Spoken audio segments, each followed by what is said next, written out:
He walked in and saw his father in another woman's arms, and in that one moment, blinded by fear, by rage, by everything he thought he knew, Leonard Scott destroyed the only person who'd refused to give up on his father.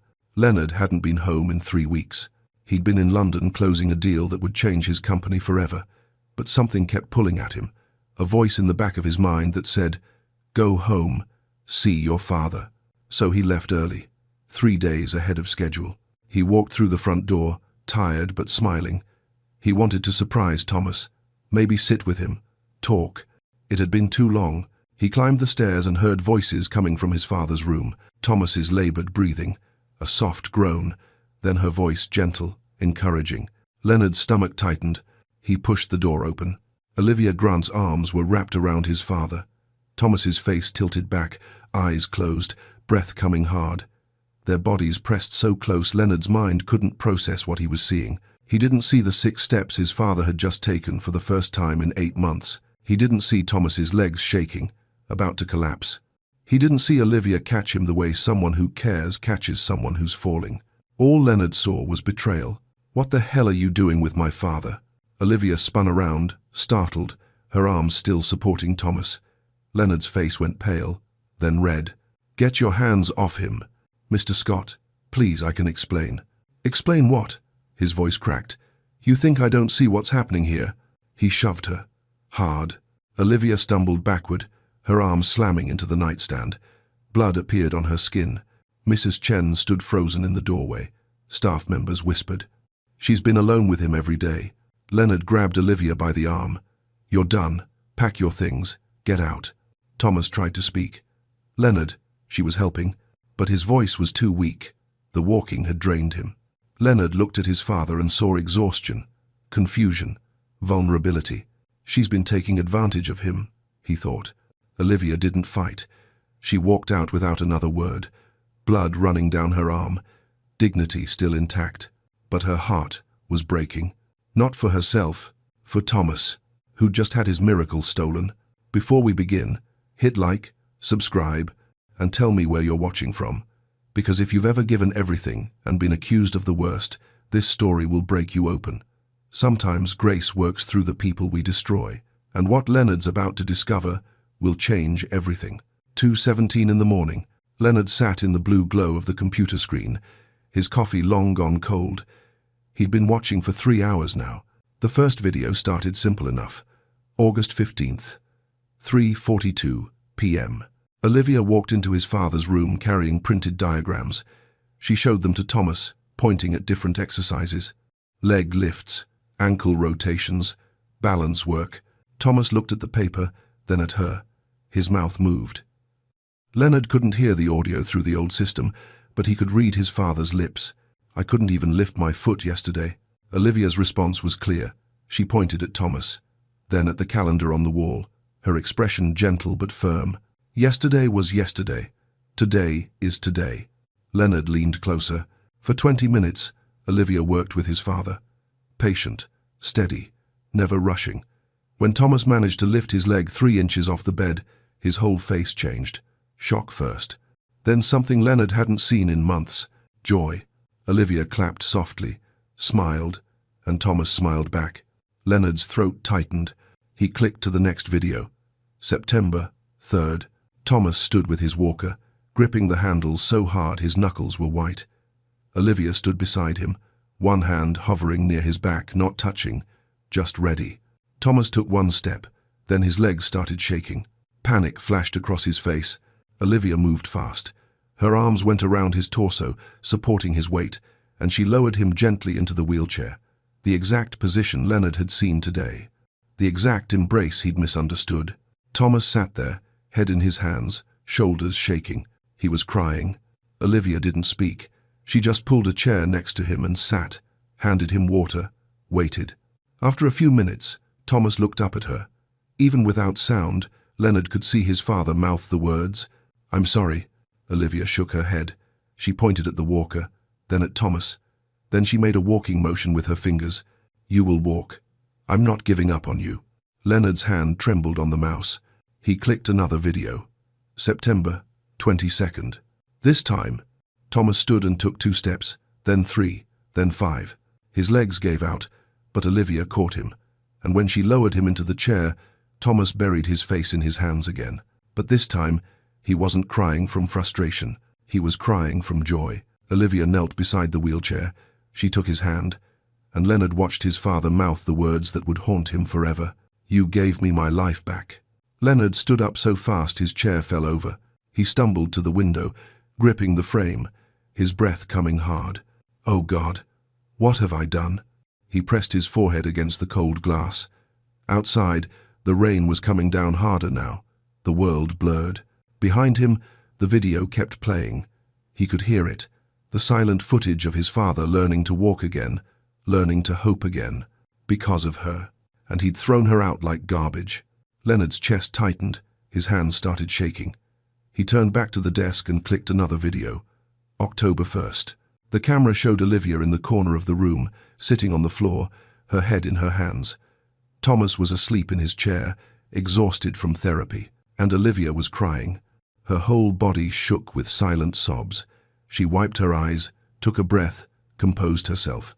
Then she stood, checked on Thomas, and went back to organizing his medications. She never asked for help, never complained, never stopped. Leonard sank into the chair. The next video was dated 2 weeks ago. Olivia's face looked thinner, tired, but she still showed up, still smiled at Thomas, still believed. Leonard opened another window on his computer, pulled up Olivia's payroll file, and that's when he saw it. Direct deposit, 40% of her stated salary. The rest, withheld at her request. Reason: equipment and supplies for patient care, personal expense. She'd been paying to help his father. Leonard's vision blurred. He clicked back to the footage. Today's date, 4 p.m. He watched Thomas take 6 steps. 6 beautiful, impossible steps. Watched his legs start to give. Watched Olivia catch him in that perfect therapeutic hold. Watched his father whisper, "Thank you." And then watched himself burst through the door. Watched himself destroy everything. Leonard put his head in his hands. "Oh God," he whispered into the empty room. "What have I done?" Leonard didn't sleep. He sat in that chair until the sun came up, watching video after video. 8 months of footage. 8 months of Olivia showing up every single afternoon at 3:30, no matter what. There was the day Thomas threw his water bottle across the room in frustration. Olivia didn't flinch. She picked it up, refilled it, and sat beside him until he was ready to try again. There was the session where Thomas's leg cramped so badly he screamed. Olivia massaged it for 20 minutes, patient and gentle, until the pain passed. There was the afternoon she arrived with her eyes red and swollen. Clearly she'd been crying about something. But the moment she walked into Thomas's room, she smiled. She showed up for him anyway. Leonard's hands wouldn't stop shaking. At 6 in the morning, he grabbed his keys and headed downstairs. Alan was already in the kitchen, preparing morning tea. "Where is she?" Leonard asked. His voice came out hoarse. "Where did Olivia go?" Alan looked up, surprised. I don't know, sir. She left around 1 this morning, didn't say where." Leonard's chest tightened. "Did she leave a forwarding address? A phone number?" "No, sir. She just left." Leonard ran a hand through his hair. "What about her things, her room?" "Empty." Leonard turned and headed toward the guest wing anyway. He pushed open the door to Olivia's room. Alan was right. Empty. The bed was made. The surfaces wiped clean. It looked like no one had ever lived there at all, except for one thing. On the dresser, a small stack of receipts held down by a rock. Leonard walked over and picked up the top one. Meadowbrook, nursing home supply, resistance bands, $47. The next one, medical equipment, depot, balance board, $83. The next, therapeutic footwear, $126. Leonard flipped through them. Dozens of receipts, hundreds of dollars, all of it Olivia's own money. Beneath the receipts, a work schedule from Meadowbrook Nursing Home, night shift, 3 days a week, 11 p.m. to 6 a.m. She'd been working 2 jobs, just to help his father. Leonard's legs gave out. He sat on the edge of the bed, the receipts trembling in his hands. On the nightstand, he noticed something else, a small notepad. The top page had been torn off, but the imprint remained. He held it up to the light. "Mum, deposited $800. Should cover this month. Love you. Leonard closed his eyes. She'd been sending money home, to her mother, and still somehow found a way to buy equipment for Thomas. A soft knock at the door. Alan stepped inside. "Sir, your father is awake. He's asking for Miss Grant." Leonard looked up. "What do I tell him?" Alan's expression was gentle but firm. "The truth, sir. It's all we have left." Leonard stood slowly, the receipts still in his hand. He walked down the hall to his father's room. Thomas was sitting in his wheelchair by the window, staring out at nothing. "Dad." Thomas didn't turn. "Is she gone?" Leonard's throat closed. "Yes. Did you apologize?" I tried to find her. She's not. Did you apologize?" Thomas's voice was quiet, broken. "Not yet." Thomas finally turned, and the look in his eyes, disappointment, grief, something deeper than anger, nearly broke Leonard in half. "She gave me everything," Thomas whispered, "and you took it all away." Leonard's hands shook. "I know. I watched the footage. I saw. Everything. Then you know what you destroyed." Leonard nodded. He couldn't speak. Thomas turned back to the window. "Find her. Make this right. Or don't come back." Leonard drove to the address listed on Olivia's employment file. A small apartment complex in Riverside, 40 minutes from the estate. He knocked on apartment 3B. No answer. He knocked again. Harder. A door opened across the hall. An elderly woman in a faded robe peered out. "You looking for Olivia?" "Yes." "Do you know where she is?" The woman studied him. Her eyes narrowed. "You're him, aren't you? The one who fired her?" Leonard's jaw tightened. "Please, I need to find her. She doesn't live here anymore. Moved out 2 months back to save money. Do you know where she went?" The woman hesitated, then sighed. "She works nights at Meadowbrook. That's all I know." Leonard was already heading back to his car. Meadowbrook Nursing Home sat on the edge of town, a low brick building with tired landscaping. Leonard pulled into the parking lot just after 7 in the morning. Inside, the fluorescent lights hummed. A nurse sat behind the front desk, filing charts. "I'm looking for Olivia Grant," Leonard said. The nurse looked up. Her expression shifted when she recognized him. "You've got some nerve showing up here. Please, I just need to talk to her. She's with a patient, and I'm not interrupting her for you." Leonard stepped back. "Then I'll wait. Suit yourself." He sat in the hard plastic chair by the window. The minutes crawled. He watched through the glass as Olivia moved through the corridor with an elderly man, helping him practice walking with a cane. Her movements were the same ones he'd seen in the videos. Patient, gentle, focused. The man took 4 shaky steps and smiled. Olivia smiled back. And something in Leonard's chest cracked open. 6 o'clock came. Shift change. Olivia emerged from the patient wing, pulling her jacket on. She looked exhausted. Her eyes had dark circles beneath them. She froze when she saw Leonard. For a moment, neither of them moved. Then she turned and walked toward the exit. Leonard followed. "Olivia, please, just give me 5 minutes." She pushed through the door into the grey morning light. "I don't have anything to say to you." "Then just listen." She kept walking toward her car, a beat-up Honda with a dented bumper. Leonard's voice cracked. "I watched the footage. All of it. 8 months of it." Olivia stopped. Her hand was on the car door handle, but she didn't open it. "I know what you did for my father," Leonard continued. "I know you paid for his equipment yourself. I know you worked 2 jobs just to afford it. I know you never asked me for anything." Olivia's jaw tightened. "And now what? You watched some videos and decided I'm acceptable?" "No." Leonard stepped closer. "Nothing makes what I did acceptable. I was wrong. Completely wrong. You humiliated me in front of everyone." Her voice shook. "You shoved me. You called me a predator. You threw me out like I was nothing. I know. You have no idea what you took from me." Tears filled her eyes now. "I gave your father everything I had, every afternoon, every ounce of strength, and you destroyed it in 5 minutes." Leonard pulled out his phone, showed her the bank statements, the receipts. "You paid for his therapy out of your own pocket. You worked overnight just to afford it." Olivia looked away. "That doesn't matter now." "It matters to me." Leonard's voice dropped. "My father won't speak to me. He told me to find you, or not come back." Olivia wiped her eyes. "Good. He's right. I destroyed the best thing that ever happened to him." Leonard paused. "I want to make this right. I'm creating a foundation. For stroke survivors who can't afford rehabilitation. Olivia laughed bitterly. You think money fixes this? No, but it's a start. He met her eyes. I'm funding it with $50 million, and I want you to run it. As Director of Patient Care, full benefits, $250,000 a year. You hire your own staff. You set your own protocols. Olivia stared at him. Why should I trust you? You shouldn't. Leonard's voice was raw. But my father does. He wrote you a letter, asked me to give you this. He handed her a folded paper. Thomas's handwriting. Olivia opened it. Read it. Her hands trembled. He wants you back, Leonard said quietly. Not as a maid, as family. Olivia folded the letter, pressed it to her chest. For a long moment, she said nothing. Then, I'll come back.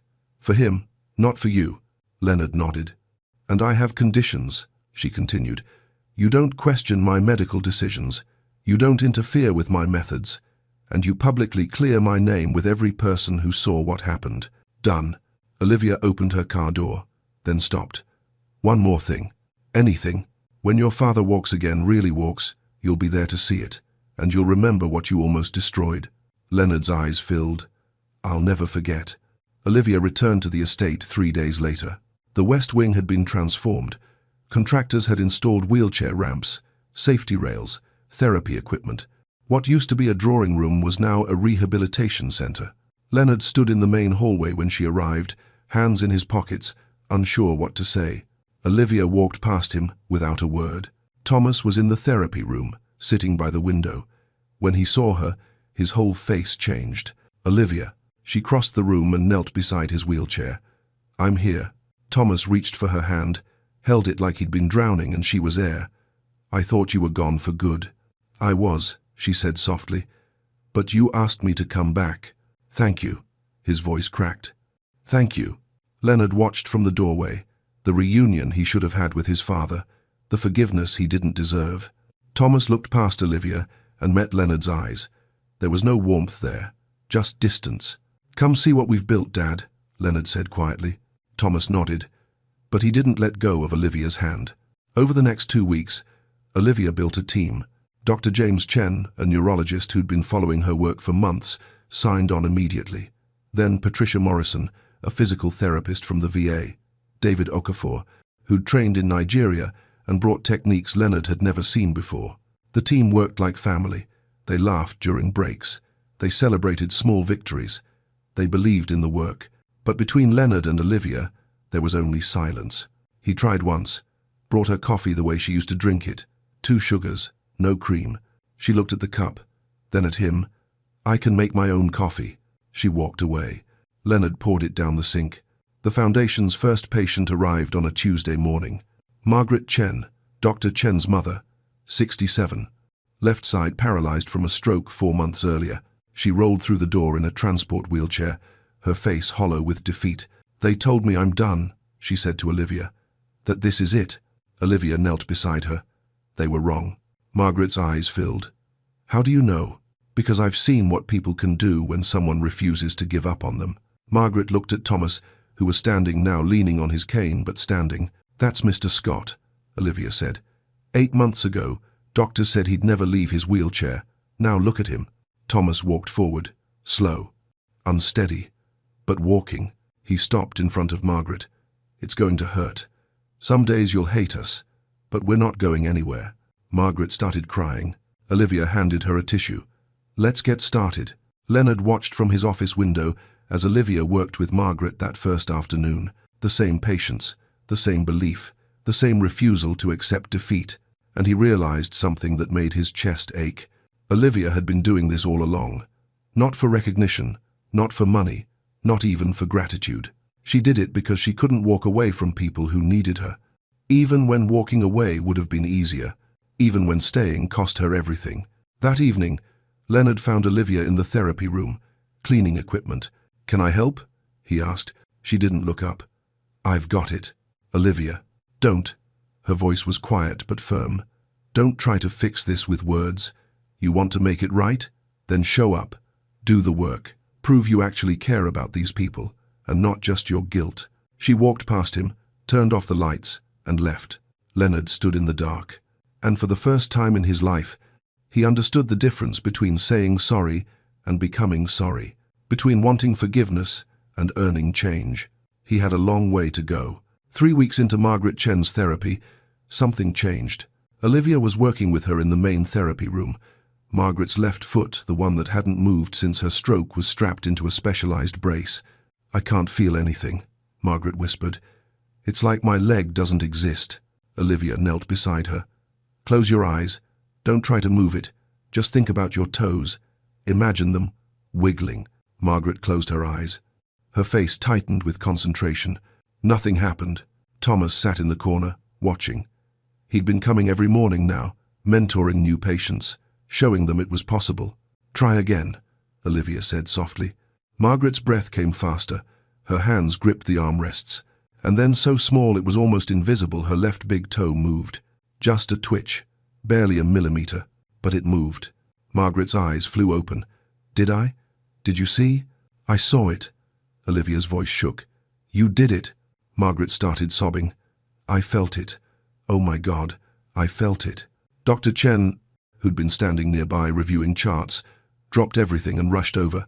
"Mom, I moved my toe." Margaret grabbed her son's hand. "I moved my toe." The entire staff stopped. Patricia, David, Sarah, everyone gathered around. Thomas stood from his chair, no walker, just his cane, and crossed the room. "That's it," he said, his voice thick with emotion. "That's the beginning." Margaret looked up at him, tears streaming. "You really did this? You really walked again?" Thomas smiled. "Because she wouldn't let me quit." He gestured to Olivia. "And she won't let you quit either." Leonard watched from the hallway. He'd been doing that a lot lately. Watching, learning, seeing what Olivia had been trying to show his father all along. This wasn't about physical therapy.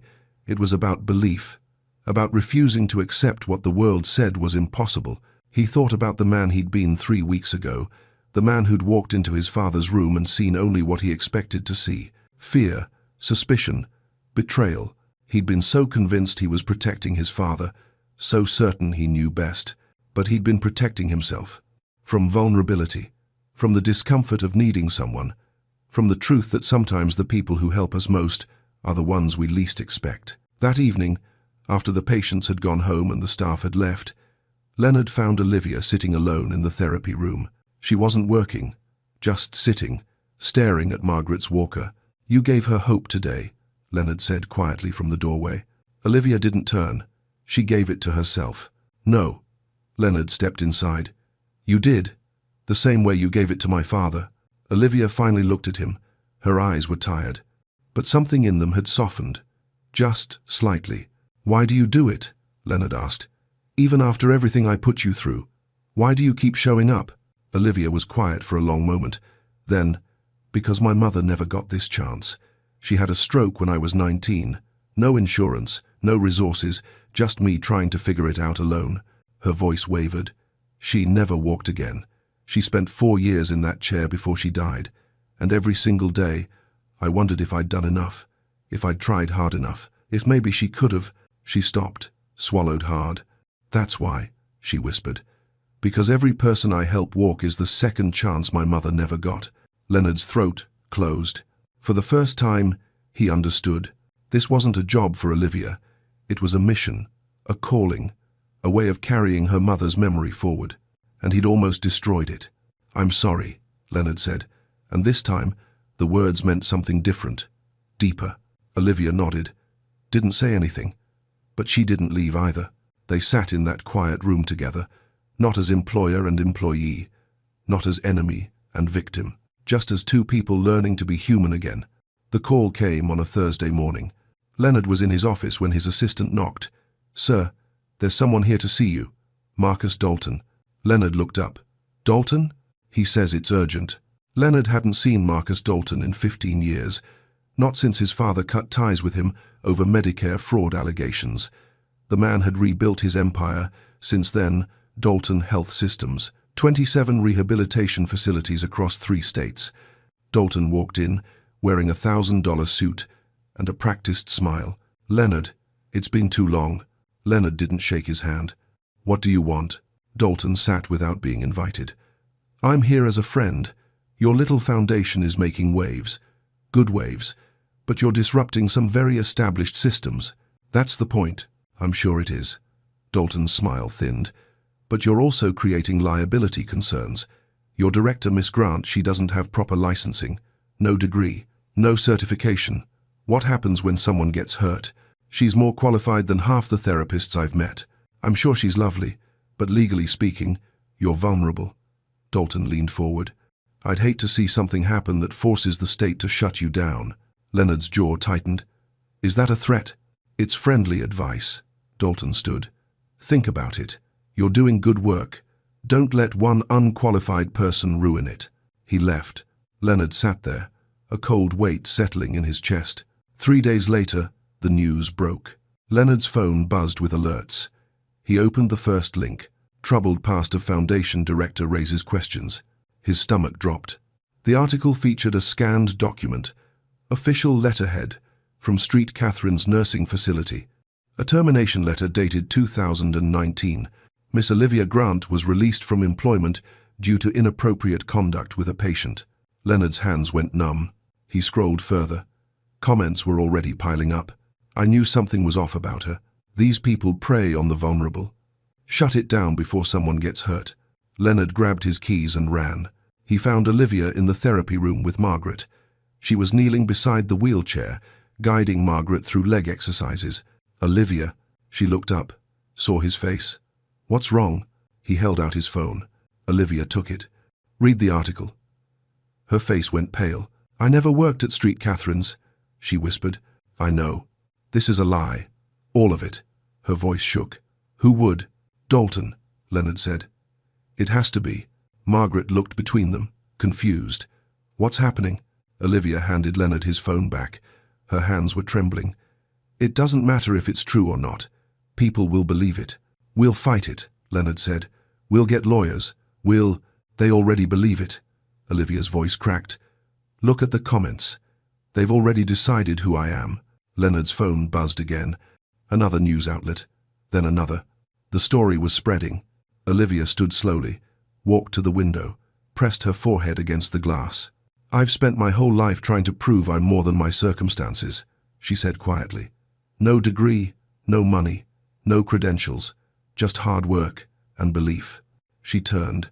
Tears streamed down her face, and in one article, they erased all of it. Margaret wheeled closer. Olivia, we know the truth. Everyone here knows. But Olivia shook her head. 3 families already called this morning. They're pulling their loved ones out. They don't want me near them. Leonard's chest tightened. We'll fix this. How? Olivia's voice broke completely now. How do you fix a lie that people want to believe? She walked past him, out of the room. Leonard stood there, Margaret looking up at him with worry in her eyes.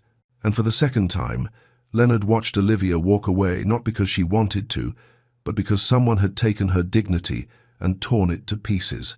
Only this time, he wasn't the one who'd done it, but he was the one who had to fix it. Olivia stopped coming to the estate.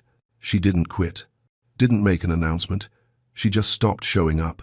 Leonard called her phone. No answer. He drove to Meadowbrook. The nurse at the desk said Olivia had taken a leave of absence. Where is she? I don't know. And if I did, I wouldn't tell you. Leonard stood in the parking lot, lost. Back at the foundation, the damage was spreading. 5 families pulled their loved ones out. The phone stopped ringing with new inquiries. Donors who'd pledged money suddenly had budget concerns. Margaret Chen was one of the few who stayed. I don't care what they say, she told Leonard.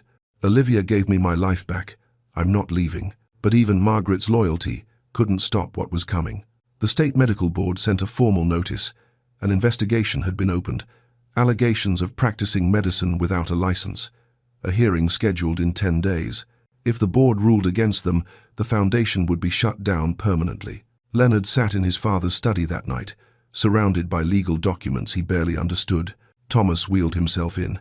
He didn't say anything at first, just sat there in the dim light.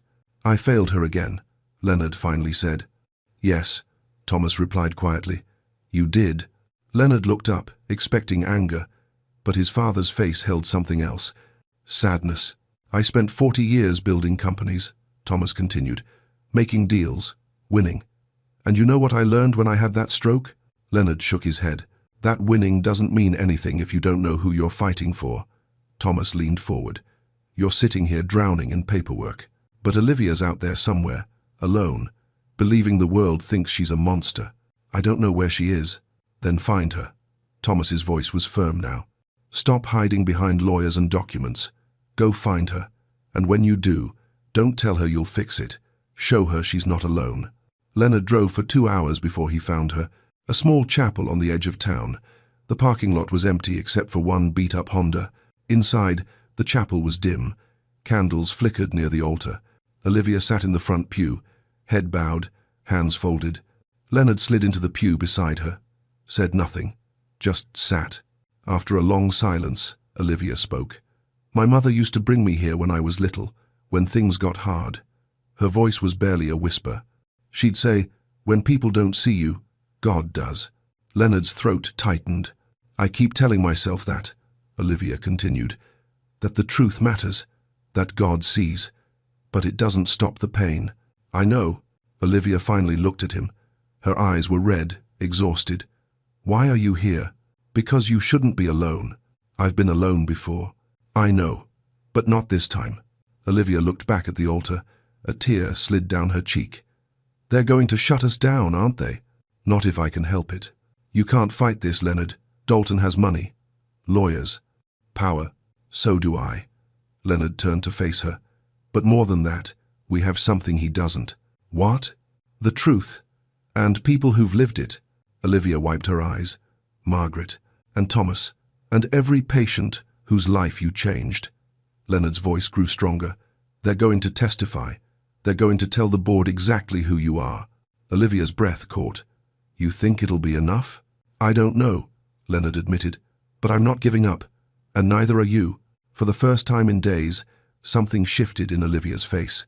Not hope. Not yet. But the possibility of it. She nodded slowly. Okay. Okay? Let's fight. Leonard felt something release in his chest. They sat together in that quiet chapel, candlelight dancing on the walls, and for the first time since the lie broke, Olivia didn't feel alone. And Leonard understood what his father had been trying to teach him all along. You don't save people by fixing their problems. You save them by standing beside them when everything falls apart. The State Medical Board hearing room was cold, sterile. 5 board members sat behind an elevated bench, faces unreadable. Dalton's legal team filled the front row. 4 attorneys in matching suits. Leonard sat beside Olivia. Patricia Okafor, the civil rights attorney David's sister had recommended, sat on Olivia's other side. The board chair cleared his throat. We're here to determine whether the Second Chance Foundation has engaged in unlicensed medical practice. Dalton's lead attorney stood, presented the forged Street Catherine's letter, called a handwriting expert who claimed Olivia's signature matched, brought forward anonymous testimonies from patients claiming they felt pressured, emphasized Olivia's lack of credentials. This woman, the attorney said, has no degree, no license, no formal training. She's practicing medicine on vulnerable people, and this board has a duty to protect the public. Olivia's hands trembled in her lap. Leonard reached over and covered them with his own. She didn't pull away. Patricia stood. Your Honor, may we call witnesses? The board chair nodded. The gallery doors opened. Margaret Chen wheeled herself in, but halfway down the aisle, she stopped, gripped the armrests, and stood. The room went silent. Margaret took 4 slow, deliberate steps, then 4 more. She reached the witness stand and turned to face the board. 3 months ago, doctors told me I'd never walk again. Insurance called me maximum medical improvement. Gave up on me. Her voice shook. Miss Grant didn't. She saw something in me nobody else could see. And now I'm standing here. A board member leaned forward. Mrs. Chen, we're not disputing Miss Grant's intentions. Then don't dispute her results, Margaret interrupted. I walked into Dalton's facility in a wheelchair, stayed 8 months, got worse. I walked into the Second Chance Foundation in a wheelchair. 6 weeks later, I'm standing. She sat down. Next, Thomas walked to the stand. No wheelchair, just his cane. He looked directly at Marcus Dalton in the gallery. Marcus and I were business partners 25 years ago, until I discovered he was defrauding Medicare. I turned him in. He rebuilt his empire. And now he's trying to destroy the one person who actually helps people instead of billing them. Thomas turned to the board. My son fired Miss Grant because he thought she was hurting me, but she was saving me. And the day he threw her out, I wanted to die. Not from the stroke, from the realization that we punish goodness because we don't recognize it. His voice cracked. Don't make the same mistake. Then came Robert Walsh, 80 years old, Vietnam veteran. He walked to the podium unassisted. Dalton's facility kept me 8 months, billed the VA $89,000. I left worse than I came. He pointed at Olivia. 6 weeks with her, free, and I'm walking. Patricia stood again. Your Honor, I'd like to call one final witness. The doors opened. A woman in a business suit walked in. Professional, confident. State your name for the record, Patricia said. Rebecca Kim, former Director of Marketing for Dalton Health Systems. Dalton's face went white. Rebecca pulled out a folder. 3 weeks ago, I resigned. I couldn't stay silent anymore. She handed documents to the board. These are internal emails from Mr. Dalton instructing his team to fabricate evidence against Miss Grant. She pulled out a USB drive. This contains audio of Mr. Dalton explicitly saying, I don't care if the accusations are true. Kill the program. Destroy the girl. The room erupted. The board chair banged his gavel. Order. Dalton's attorneys scrambled, whispered frantically. The board huddled for 15 minutes. When they returned, the chair's face was grim. The complaint against the Second Chance Foundation is dismissed. Furthermore, we're referring this matter to the State Attorney General for criminal investigation. The room exploded with applause. Olivia collapsed into Leonard's arms, sobbing. But outside, in the parking lot, Leonard's phone rang. Alan's voice was panicked. Sir, it's your father. He collapsed. Ambulance is on the way. Leonard's world stopped. Leonard and Olivia ran through the hospital doors together. Thomas was in the ICU. Second stroke. Left side, paralyzed again. When they reached his room, he was agitated. Monitors beeping frantically. Nurses trying to hold him still. Mr. Scott, you need to calm down. But Thomas fought them. His blood pressure spiked. 190 over 110. The doctor turned to Leonard. We may need to sedate him. No, Olivia said. She pushed past the nurses. Let me through. She sat beside Thomas and took his right hand, the one he could still move. Thomas, it's me. I'm here. His eyes found hers, wild, terrified. You're safe, she whispered. I'm not leaving. Slowly, so slowly, his breathing steadied. His grip loosened. The monitors started calming. Within 10 minutes, his blood pressure dropped to 145 over 90. The doctor stared at the monitors, stunned. I've never seen anything like that. Olivia didn't let go of his hand. 3 days later, Thomas woke up. His left side was weak, weaker than before. The doctor said recovery would be slow, uncertain. But when Thomas looked at Olivia, he smiled. Told you, he whispered. Can't get rid of me that easy. Olivia's eyes filled. Don't you ever scare me like that again. Deal. The news about Dalton broke nationally that week. Federal prosecutors filed charges. Fraud, conspiracy, obstruction of justice. Marcus Dalton faced 20 years. His facilities were investigated. Hundreds of patients came forward with stories of unnecessary treatments, inflated bills, false hope sold for profit. Dalton Health Systems collapsed within months, and the Second Chance Foundation grew. 18 months later, the estate grounds were covered in white chairs, 200 guests, mostly foundation patients and their families. Olivia stood in the bridal suite, looking at herself in the mirror. Her dress was simple, elegant, real. A knock at the door. Thomas stepped in, wearing a tuxedo, leaning on his cane. You look beautiful, he said. Olivia's eyes filled. You're really going to do this? Walk you down the aisle? Thomas smiled. I've been practicing. She crossed the room and hugged him, held on tight. Thank you, she whispered, for believing in me when no one else did. You gave me my life back, Olivia. This is the least I can do. The music started. Thomas extended his arm. Olivia took it, and together, they walked down the aisle. Slow, steady, every step a miracle.